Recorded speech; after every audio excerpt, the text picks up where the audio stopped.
To watch previous 2-episode recap, link is in the description, please check it out.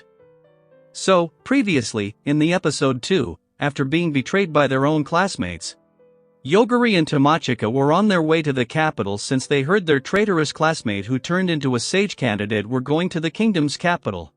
So when some goons tried to kidnap them, Yogiri tried to hold back his powers, but only one survived from his attack. He lost his eyes, so vampire sage Lane tried to heal the beastman's eyes. But nothing happened. At the same time, Yogiri kills another sage who tried to kill him and Tomochika, and Leon got confirmation that Yogiri can kill anyone with just a word. Lane tried to tell this to the sage's leader, but she assigned Lane to get rid of darkness invaders. So after that, Yogiri and Tomochika finally arrived in the capital and saw a fully modern and well-developed city, but Yogiri was too tired, so Tomochika thought Yogiri was tired from walking.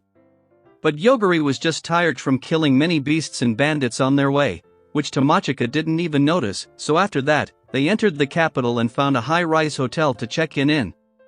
But there they met one of their traitorous classmates. Tomochika thought all of the class had been in the forest training with other classmates, but Yuki appears to have been moving on his own.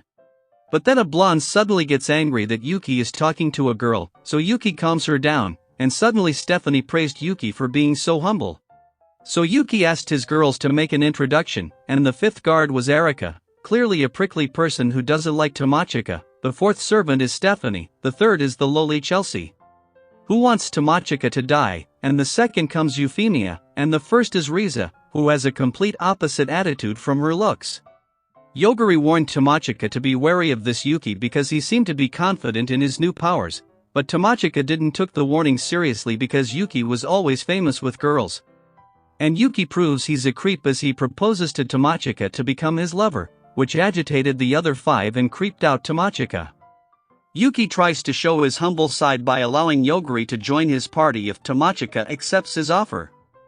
Both Tomochika and Yogiri thought that Yuki is lacking in common sense. He was rather overconfident with his skill. Then Yuki tells Yogiri and Tomochika that he got the blessings of Dominator, one of the strongest class, but Tomochika thought he's not powerful because he's slacking off while others are training hard.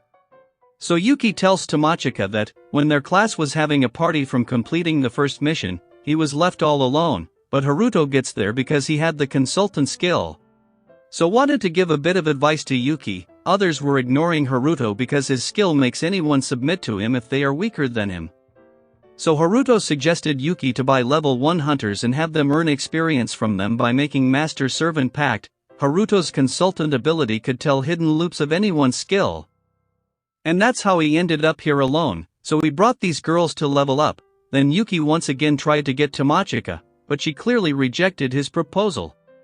But Yuki was persistent and told Tomochika to give it some thought and leaves. Yogiri thought it wasn't a bad idea because it could mean that Tomochika would be safe. But it just made Tomochika real mad, so Yogiri quickly apologized before the matter gets worse. After that, Yogiri slept for 3 days straight and Tomochika got worried because he didn't wake up.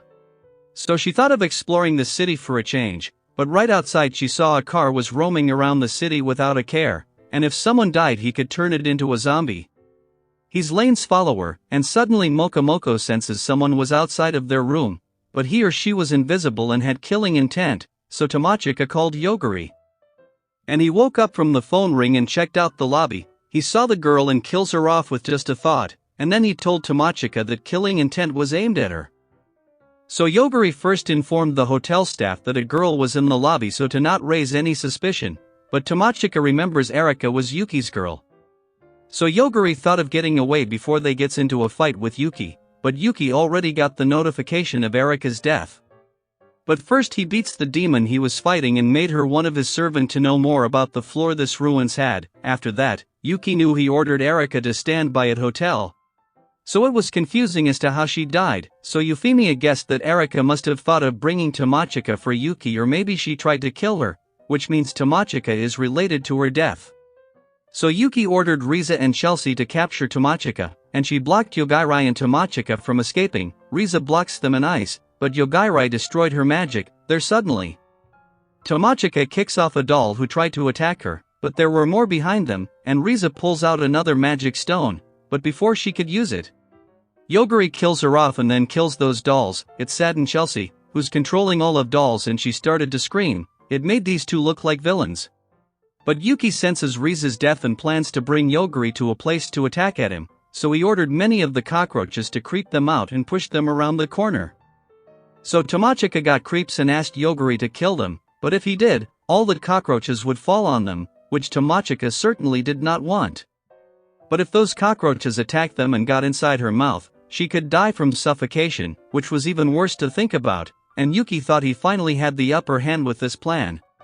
But Yogiri used his power to track the source of control magic in the cockroaches, where he found Yuki in the ruins and killed him off. That's called an overpowered ability. But at least the girls under Yuki's control got free. But, as for Lane, she was going up against a darkness aggressor, but no matter how much she hit the thing, it just kept regenerating itself. And the darkness kept advancing and destroyed the area into a lifeless desert, and right then, Euphemia came out of the ruins and saw the darkness. But Lane laid her eyes on Euphemia and used her charm spell on her so she could drink her blood. She's a vampire. But as for Yogiri and Tomochika, they came across the zombie party that follower of Lane had created. He killed many with his car and turned them into zombie minions. The sages of this world are so messed up that they changed the entire genre of Another World to Zombie Apocalypse, but episode 3 ends right there. But to watch more of this, like and subscribe to the channel to get the latest updates on the newly uploaded videos. Until then, take care.